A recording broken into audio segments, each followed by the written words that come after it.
Okay, let's unpack this. Welcome back to The Deep Dive, the show that takes the stack of material you've shared with us, all the articles, the research notes, the conflicting travel blogs, and delivers the core knowledge and the essential insights you need fast and effectively. And today, we are setting a course for one of the world's most desired, but let's be honest, logistically challenging destinations. We're heading down under, way down under, to the South Pacific. We're diving into the North Island of New Zealand. Or, as it's known in Te Reo Māori, Aotearoa, the land of the long white cloud. The North Island. And that's a really crucial distinction, isn't it? Because for so many people, when you say New Zealand, they immediately picture the South Island. Oh, absolutely. You think of the massive mountains, the glaciers, the adrenaline sports. The North Island can sometimes feel like an afterthought. Or just a mandatory airport stopover on the way to the real stuff. And that is the central travel debate we are here to settle today. Exactly. It's the classic traveler's dilemma, North Island versus South Island. And if you look at the photos, the videos, the media, the South Island gets the dramatic, cinematic glory. For sure. The soaring southern Alps, the deep fjords like Milford Sound, that whole adventure hub of Queenstown, it feels like New Zealand's big showcase. But here's the thing. The North Island isn't trying to compete on the same level. It's not about that epic, frozen grandeur. It offers something, entirely different. A contrast, really. Dynamic geology and deep living culture. That is the key differentiator. The North Island is the cultural heart of Aotearoa. It is the center of Māori history and, modern New Zealand life. And geologically, it's just bizarre.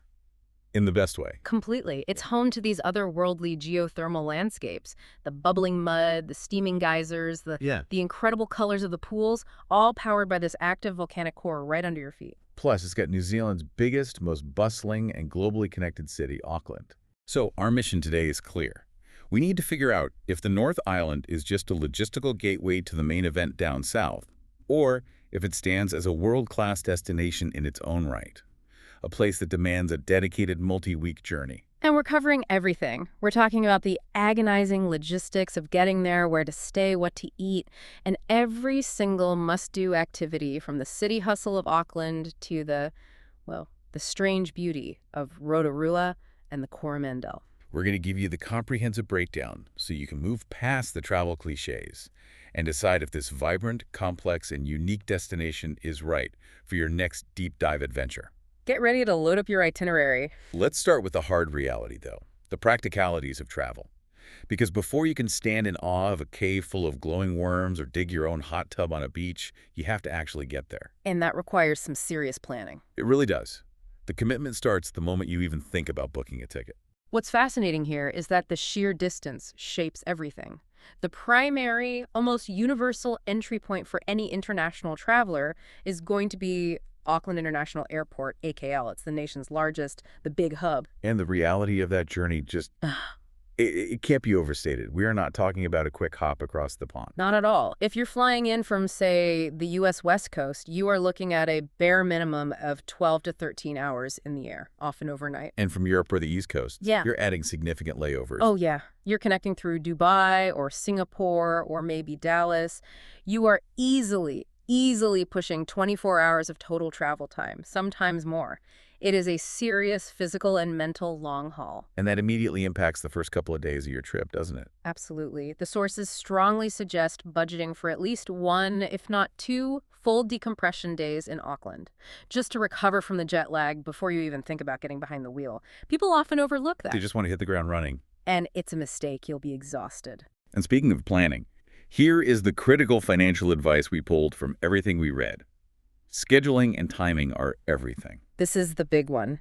The absolute necessity of booking your flights and your key accommodations well in advance, particularly if you plan to travel during the New Zealand summer. Which, for anyone in the Northern Hemisphere, is December to February. Exactly. And their peak summer aligns perfectly with their school holidays and the Christmas season.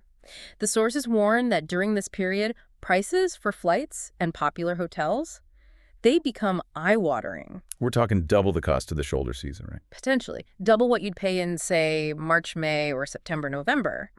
So planning is absolutely non-negotiable if you want to control your budget here. Okay, so you've survived the flight, You've cleared customs, you've had your first and probably excellent flat white coffee. A must. The next choice you make is, well, it's probably the single most important decision for your entire North Island trip. It's transportation. It dictates your flexibility, your itinerary, and, crucially, your budget. So what are the options on the table? We got three main ones.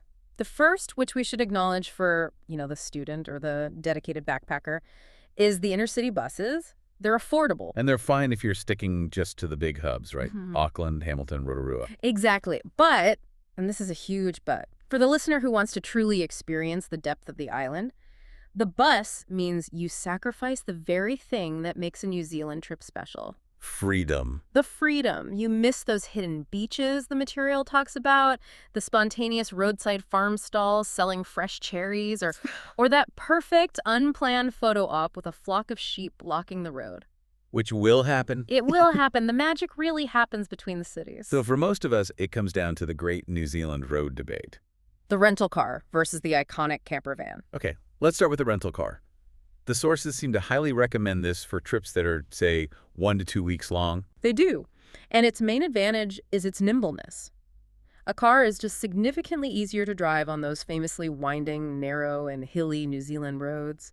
The handling makes a long day of driving much less stressful. And I imagine it's a lot easier in the fitties, too. Oh, hugely. A small rental car is far easier to park and navigate in urban areas, especially if you plan on spending more than a night or two exploring the suburbs and waterfronts of Auckland. It just makes life simpler. So combining a rental car with pre-booked motels or hotels seems to be the sweet spot. The best balance of freedom and cost-effectiveness for a mid-range trip. That's the conclusion, yeah. Okay, but let me play devil's advocate for a minute here. The camper van. It's the dream, isn't it? The quintessential Kiwi travel fantasy. It is. The marketing is very good. Waking up to a new, incredible view every morning, having your bed and your kitchen right there with you. Surely, for a family traveling for 3 weeks or more, the potential cost savings on food and accommodation, plus the convenience, makes it a really strong contender. That's a fair point. And for a longer family trip, the allure is undeniable. But this is where the cost reality often trips people up. That convenience comes with a heavy financial and operational price tag that people just don't anticipate. Okay, give us the hard numbers. What are we really talking about? Well, first, the daily rental fees for a certified self-contained camper van are way higher than a basic car rental. You're often starting at NZ $150 to NZ $300 a day in the shoulder season. And in peak summer. Easily double that. Then, second, they are certified gas guzzlers. On New Zealand roads, you can expect the fuel consumption to be significantly higher than a small car, which just eats into any savings you thought you were making. I see. So the cost of a powered site at a holiday park, which you need for hot showers, kitchens, charging the van, that becomes basically mandatory. Exactly. And those powered sites are not cheap. You're looking at NZ $40 to NZ $80 a night in high season. And this whole idea of freedom camping, just pulling over to a scenic spot and parking for free, it's highly, highly regulated. You can't just pull over anywhere. This is a critical technical point we need to spell out. What does certified self-contained vehicle actually mean in New Zealand law? It's very specific.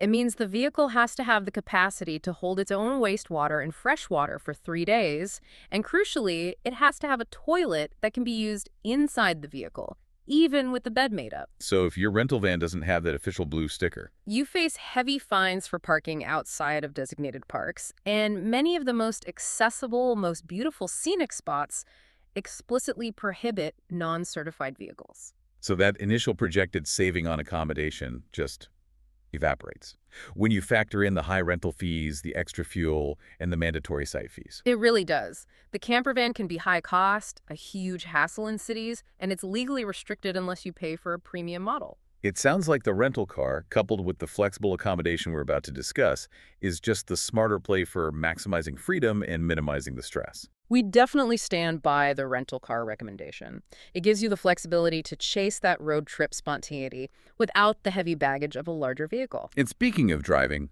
one final mandatory safety reminder. They drive on the left. After a 13-hour flight, this is where so many mistakes happen. Take your time, focus, and be so mindful on those narrow, winding country roads. Absolutely. Get the right vehicle, budget for those peak season prices, and prepare for driving on the other side of the road. That's step one complete. Now that we're mobile, we can pivot to the essential matter of rest and refuge. Where do we sleep? Finding the right accommodation vibe is key, and the North Island offers this fantastic spectrum from, cosmopolitan luxury to the incredibly functional roadside classic. We have to start where everyone lands, Auckland. And yes, you can find those high-end international hotels right in the Central Business District, the CBD. Great harbor views, perfect for a quick business trip or a short stay. But our expert recommendation, pulled from all the sources, is to avoid relying solely on the CBD. After the workday ends, that financial district can feel really quite sterile and empty after 6 p.m. Right. If you want a better, more localized and trendier vibe, you need to look at Airbnbs or boutique stays in the city's suburbs. Ponsonby and Grey Lynn are the two that come up again and again. So what's the specific flavor there? What makes them special? They're really the heart of Auckland's local culture. You have these beautiful, restored Victorian villas, and the areas are renowned for their sophisticated cafe culture, independent shops, and just excellent, diverse restaurants. So staying there feels more like being a local, not a tourist. Exactly. You get that authentic sense of community and the lively nightlife that the CBD just doesn't have. And for the ultimate escape, while still being close to the city, we have to talk about Waiheke Island. Ah, Waiheke. It's a 40-minute scenic ferry ride from the Auckland CBD, but it honestly feels like a different country. It's famous globally for its artisan wineries. But it's more than just wine, right? Oh, much more. It also offers these beautiful boutique hotels and charming B&Bs. It's just an easy, relaxing retreat known for its coastal walks, its olive groves, and its art studios. It sounds like the perfect place to decompress from that long flight, or maybe to spend the final 2 relaxing days of your trip. It's an essential add-on if you appreciate wine, coastal scenery, and a bit of luxury. Okay, let's leave the big city behind and head south towards the geothermal center of the island, Rotorua. Here, we run into one of the most practical and beloved institutions in all of New Zealand travel. The Great Kiwi Motel. We have to explain this, because for many international listeners, the word motel might conjure up images of something cheap, maybe a bit undesirable. The sources paint a very, very different picture. They are fantastic, they're affordable, and they're incredibly functional. Almost always family-run, spotlessly clean, and they usually include that small but absolutely critical kitchenette. A full fridge, stovetop, a microwave. That kitchenette detail is massive, isn't it? As we've already said, eating out is expensive. Using that little kitchen for breakfast, maybe packing a lunch or making a simple dinner, can easily shave 30 to 40% off your daily food budget over a week. It's how you manage the high cost of the trip. It's a key strategy. But in Rotorua specifically, the motels offer something else. An incredible, unique selling point tied directly to the geothermal landscape. The private hot pools. How does that actually work? Is it just a heated spa pool? No, this is the real deal. They tap directly into the geothermal water found deep underground. These are often small, individual pools or tubs, either attached to your room or booked privately. So the water is naturally heated, mineral-rich, and therapeutic. It is, and it's an incredible, affordable luxury. You check into your clean, functional room, and then you get to soak privately in this amazing natural resource. It's fantastic. It really integrates the accommodation with the unique regional activity. Now, beyond motels, since Rotorua is deep in farming country, you also have the option of a dedicated farm stay. This gives you a really genuine, rural, educational experience. You stay on a working sheep or cattle farm. The hosts often provide dinner, and you can expect to watch or even participate in the daily routines. Like feeding animals or moving stock. Or watching the working farm dogs do their thing. Seeing their incredible precision during a sheep herding trial is something you will never forget. It's a highly recommended, immersive stay, especially if you're traveling with kids. And finally, for those who did opt for the bigger vehicle or just prefer being out in nature, both Rotorua and the Coromandel are superb for camping. We should probably define the 2 main types of sites. Definitely. First, you have the holiday parks. These are privately run, full amenity setups. They're perfect for camper vans that need power, hot showers, laundromats, reliable Wi-Fi. They're reliable, centrally located, but probably a bit more crowded. That's the trade-off. Then you have the Department of Conservation, or DOC, campsites. We should spell out that acronym. DOC, the Department of Conservation, manages all of New Zealand's national parks and protected areas. And their campsites are highly desirable for one reason: location. They are often more basic, think pit toilets and no power, so you need to be self-sufficient, but they are consistently located in the most stunning, remote, natural spots, right next to trailheads or on pristine beaches. The challenge with DOC sites, though, is booking, especially in peak season. You have to plan ahead. sometimes months in advance for the most popular sites in the Coromandel. They fill up instantly. So the final accommodation tip is really to embrace this variety. Don't just stick to one type. Exactly. Go from a trendy Auckland Airbnb to a classic Kiwi motel with its own hot pool, and then maybe rough it for a night at a stunning DOC campsite. Variety is the spice of a North Island adventure. Okay, once we're well rested and mobile, the next logical step is to explore the flavor of Aotearoa. And this is where New Zealand often really surprises people. It is a serious culinary powerhouse with deep cultural roots. And we absolutely must start where every good New Zealand day begins, with coffee. The cafe culture is pervasive and it's top tier. And here is the absolute #1 rule from the sources. Do not order drip coffee. Please do not. It's not just snobbery, it's logistics. Filter or drip coffee simply isn't standard practice. If you find it, it will be bad. You must order a flat white. An art form in New Zealand, which they claim to have invented. They do, though Australia might have something to say about that. It's a friendly but fierce rivalry. It's characterized by this velvety layer of steamed milk, thinner than a latte, less foam than a cappuccino poured over a double shot of espresso. It creates this perfect balance of texture and strength. Or you can go for a long black. The technique here is really important for the flavor. It is. The standard way is to pour the hot water into the cup first and then gently pour the espresso shot on top. This preserves that dense, flavorful layer of crema. It makes it much more intense and palatable than a traditional Americano where the water is added last and destroys the crema. And the coffee quality is so consistently high, you can find an expertly crafted flat white even in the smallest, most remote town bakery. Absolutely. And once you're caffeinated, you need the essential, humble midday meal, the unofficial national dish. The savory meat pie. This is the absolute fuel of the country, the culinary cornerstone of lunch. You find them in every local bakery, often the same place you got your long black. And it's the perfect combination of flaky short crust pastry and a hearty, rich filling. We're talking classic fillings, right? Steak and cheese, mince and gravy. Or maybe a butter chicken or a lamb and mint.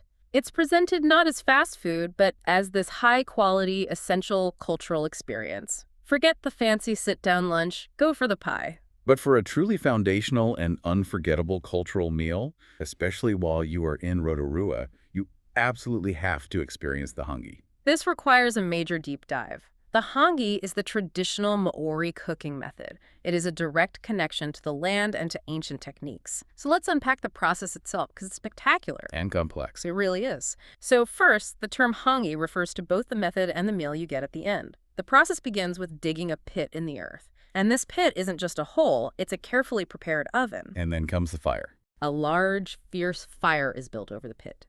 Volcanic stones, often basalt or other dense local rock, are placed right into the fire and heated until they are searing hot. These stones are what will hold and radiate the heat. So once the fire dies down and the stones are glowing, the food is prepared. Right. The ingredients, traditional root vegetables like kumara, which is sweet potato, and regular potatoes, along with chicken, pork, or lamb, are carefully wrapped in natural fiber baskets, or these days, foil for hygiene, and placed directly onto those hot stones. And then they have to create the steam, which is the key to the tenderness. Exactly. The food baskets are covered with wet cloth or sacks. Then a thick layer of earth is immediately mounded over the top, which seals in all the heat and all the steam. And the food just slow cooks in this natural underground oven for 3 to 4 hours. The result is just incredibly tender, smoky, and deeply flavorful food. The moisture from the wet cloth and the sealed environment means the meat steams perfectly, while absorbing this subtle earthiness and smoke from the heated stones. But the value of the hangi goes way beyond the taste, doesn't it? It's presented as this crucial communal cultural experience. It represents manakitanga, which is the concept of hospitality and generosity.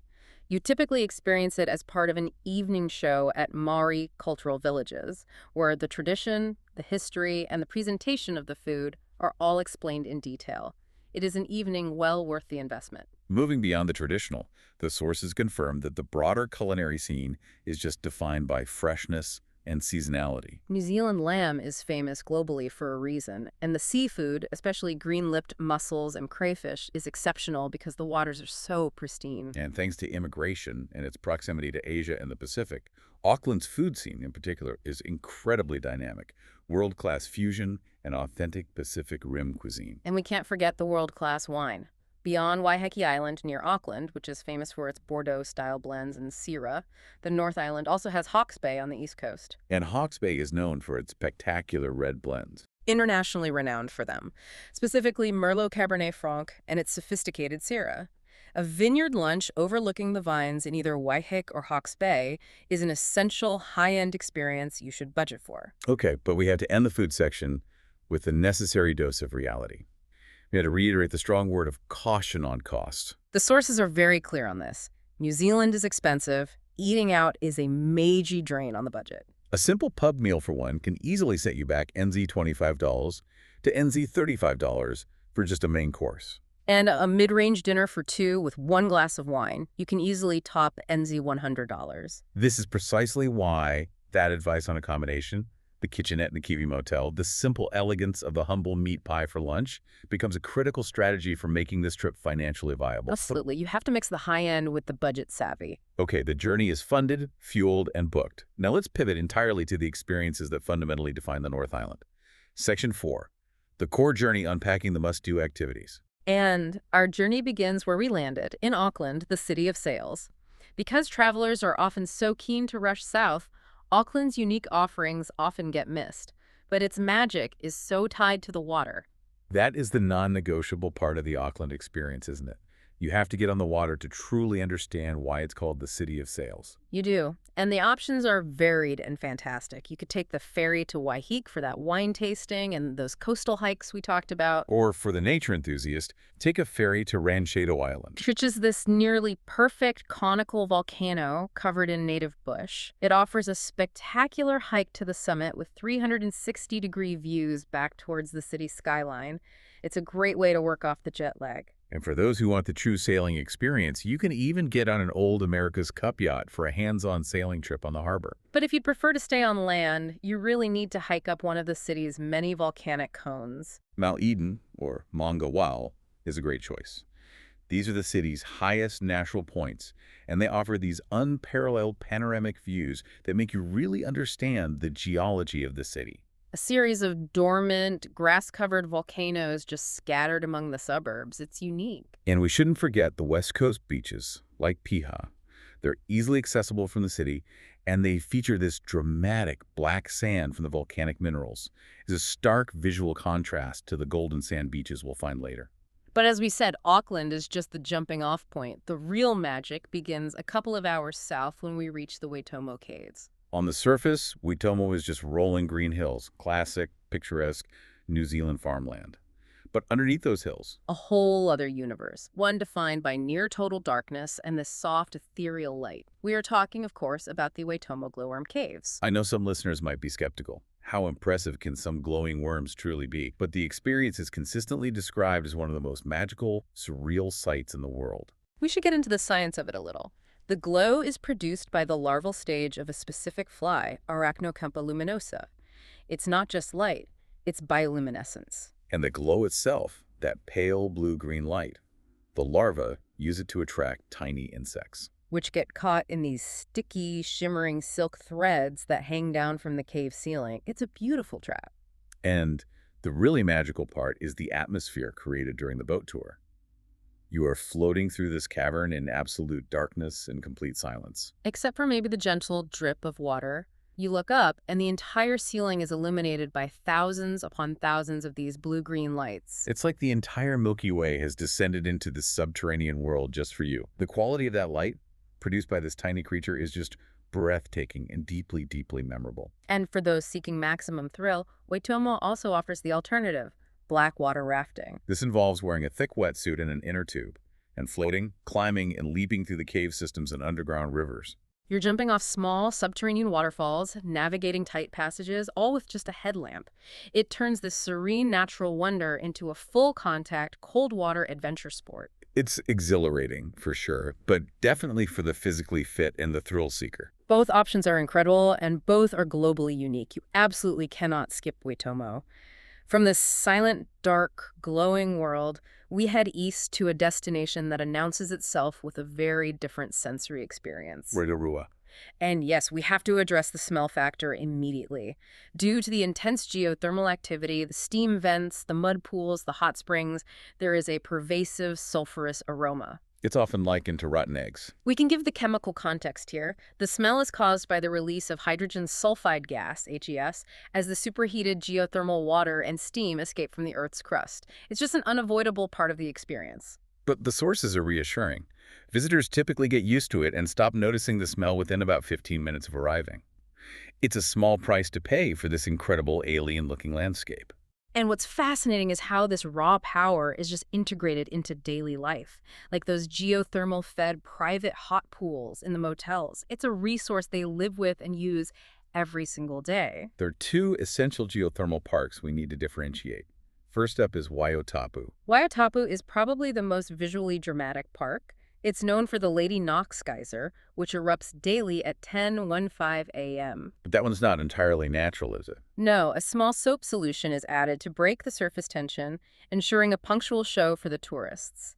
The park is also home to the dramatically colored champagne pool, With those vibrant, intense margins of orange, green, and yellow. which are created by mineral deposits precipitating around the edges. It makes for truly alien and mesmerizing photos. The second most visit is Tapuia, which is brilliant because it combines the raw nature with deep culture. Tapua is the home of the massive Putu geyser, which is completely natural. It erupts throughout the day, sometimes reaching heights of 30 meters. It's a much wilder, less predictable display of natural power. And you also have those bubbling mud pools everywhere. But Tapuia goes further. It also houses the New Zealand Māori Arts and Crafts Institute. Which is a crucial cultural center where you can watch master carvers and weavers at work. They are actively keeping these ancient traditions alive. And that integration is what makes Tapuia so unique. You witness the massive, untamed power of the Putu geyser, and then you immediately see the patient, meticulous artistry of the Māori people. It links the land's raw power directly to the cultural heritage it sustains. You can see them working with greenstone punamu right there. It's powerful. Okay, to escape the steam and sulfur, we move to our fourth essential stop, the Coromandel Peninsula. This is the North Island's beach paradise, a completely different coastal experience. It is a rewarding journey, but be warned, the drive is beautiful but dominated by winding, narrow, and hilly roads. You have to take your time. But once you arrive, the beaches are just stunningly pristine. The headline attraction here is Cathedral Cove. A pristine white sand beach framed by a perfect, massive rock archway. It's the postcard definition of an idyllic New Zealand coastline. You might recognize it from the Chronicles of Narnia movies. There's a critical practical warning here, though. Getting there isn't as simple as it used to be. No. Vehicular access to the cove is now highly restricted due to overcrowding and environmental protection. You have to plan your logistics. This often means parking at a designated spot several kilometers away and either walking the 45-minute trail or taking a paid shuttle to the beach area. You can't just drive up anymore. And then there is the quintessential, globally unique North Island experience, Hot Water Beach. This place is literally defined by dynamic geology and requires perfect timing. It is absolutely essential to visit Hot Water Beach at low tide. Only during the 2 hours on either side of low tide is the sand exposed enough for the magic to happen. The sources explain that fault lines under the beach allow geothermally heated water, sometimes up to 64 degrees Celsius, to rise close to the surface. So when the tide is out, you dig a deep hole in the sand. And that hole immediately fills with your own personal, natural hot tub water, just feet away from the cold Pacific Ocean waves. It is an incredibly social, quirky, and memorable spectacle. You see hundreds of people digging frantically with spades, often rented from the local spade rental mafia, as one source called them, with steam rising into the air, all right next to the crashing ocean. That truly summarizes the dynamic nature of this island. Moving from urban excitement to silent glowing caves to steaming geysers to manually digging a spa on a public beach. An incredible variety of environments in just a few days' drive. But time and budget are finite, even in paradise. So we have to dedicate a full segment to efficiency. Let's move on to our time and cost analysis. Section 5. What should the ambitious but efficiency-minded traveler consider skipping? Okay, I have the controversial pick here, and I know this might divide some listeners. I am going to suggest that depending entirely on your priorities, you could consider skipping Hobbiton. Wow. That's a tough argument to make given its global fame. You're suggesting skipping one of the most famous tourist attractions in the entire country. Give us the detailed rationale for this. Okay, hear me out. The sources all confirm it's incredibly well-made, meticulous, detailed. It looks exactly as it does in the films. But the experience is weighed down by three major factors that really challenge its value proposition for the general traveler. And those are? First, the cost. Yeah. It is very, very expensive for what is essentially a guided tour of a film set. Second, the crowds. In peak season, it is notoriously crowded, which really detracts from the peaceful, idyllic atmosphere they're trying to create. And the third? And most importantly, the time commitment. It requires a significant multi-hour drive, often out of your way, which consumes a full day of your precious itinerary. So my argument is this. If you are not a diehard capital F fan of Lord of the Rings, that day and that money could be much better invested in a unique natural or cultural experience. That is a powerful, financially sound argument about opportunity cost. If you skip Hobbiton, you free up a significant chunk of money and, more importantly, a full day. So where should you reallocate that time instead? My strong recommendation is to use that time to delve deeper into the geological heart of the North Island by dedicating a day to Tongariro National Park. Now this park is often mentioned as an alternative to the South Island's big treks, and it deserves massive attention. Tongariro is a UNESCO World Heritage Site, recognized for both its natural and its cultural values. It's home to three massive active volcanoes, Tongariro and Ngauruhoe, which was the real-life Mount Doom, and Ruapehu. And if you are physically prepared, this extra day allows you to tackle the Tongariro Alpine Crossing. The sources describe this as possibly the single greatest one-day hike in the world. It is a challenging 19.4-kilometer trek. It's not a walk in the park. But the visual payoff is immense. You're traversing this incredibly stark, sometimes desolate, volcanic landscape. You pass steam vents, see dramatic cinder cones. And you witness the stunning, vibrant green and blue colors of the Emerald Lakes. Their unique color comes from dissolved volcanic minerals. It's unreal. And that experience, crossing an active volcanic field and seeing those otherworldly colors, is so much more unique to the North Island than a film set. It's a genuine adventure that engages with the raw geology of the country. Exactly. Now, what's your caution for the efficiency-minded traveler? Mine is focused on the entry point, Auckland.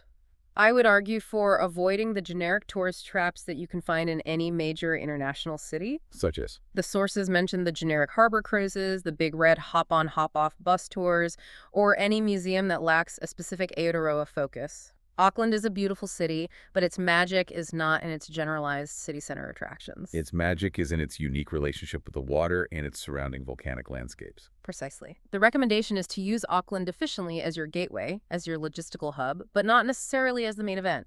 Prioritize nature and the highly localized, unique experiences it offers. So take the ferry to Waiheke. Yes. Hike up Mount Eden for that panoramic volcanic view.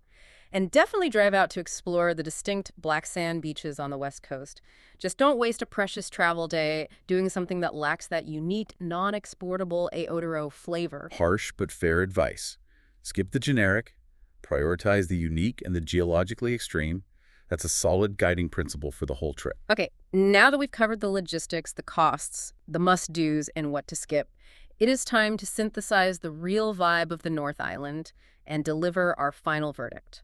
To me, the vibe is just defined by its incredible speed of transition, its diversity. You move so rapidly from a cosmopolitan city with world-class dining to the rolling pastoral green hills of the farming heartland, and then suddenly you are in a bubbling, steaming alien landscape that feels like the dawn of time. All within a short drive. A very short drive. It is a dynamic, geographically complex place. But the critical element that defines the North Island and differentiates it so fundamentally from its southern neighbor is its role as the cultural core of the country. That presence and importance of Maori culture is not just present, it's a living, breathing entity. It's in the place names, the beautiful, complex art and carving traditions, the foundational understanding of the environment. And the genuine warmth in Menakatanga, the hospitality of the people you meet. While the South Island offers that overwhelming jaw-on-the-floor mountain grandeur. The North Island offers this unique combination of volatile, dynamic landscapes and those deep, accessible cultural roots. It has more stories to tell, and it tells them through experiences that engage all five of your senses. From the sulfurous smell in Rotorua, to the sight of those bioluminescent glowworms, to the feeling of the geothermal heat radiating through the sand at Hotwater Beach, and the taste of a perfect flat white. It's a truly multi-sensory adventure. So we arrive at the final decisive question. Considering the long flight, the necessity of driving on the left, the high costs, and the need for significant planning. Is New Zealand's North Island worth the journey? And is it worthy of being a dedicated destination in its own right? The final verdict. A resounding, unequivocal, and enthusiastic yes. It is a phenomenal destination. It is not just a stopover. The variety on offer is immense, and the combination of experiences is globally unique. I mean, we're talking about an itinerary where, within just a few days, you can navigate a world-class city harbor, float silently through a cave illuminated by living light, trek across an active volcanic zone, and quite literally dig your own personal hot tub on a public beach. It requires planning and a decent budget for sure, but the depth of the experience, that cultural immersion combined with the geological marvels, is an enormous payoff. It's an adventure that provides both physical thrills and a deep sense of connection to the history and natural power of Aotearoa. So before we wrap up this deep dive, we want to leave you with one final provocative thought to mull over as you potentially plan your own journey. We've spent a lot of time talking about geothermal energy, the raw, untamed nature of this island, which is literally bubbling just beneath the surface. And this power is used everywhere, heating homes, feeding private hot tubs and motels, and creating those spontaneous spas on a public beach. This raises a fascinating question about the intersection of society and environment, which New Zealand manages so carefully. How does a modern society successfully manage such a volatile, powerful, and finite natural resource? A power that causes geysers to erupt and the land to steam to satisfy the demands of mass tourism and provide daily comfort. All without fundamentally compromising the environmental integrity of that unique geological landscape. It's a constant, delicate balance of utilization and preservation. Something to consider as you experience that steam and heat firsthand and understand that you're standing on a truly active planet. Thank you for joining us on this deep dive into the heart of Aotearoa. Travel safe. Start booking those flights now if you're planning on traveling in December, and we'll catch you next time for our next adventure.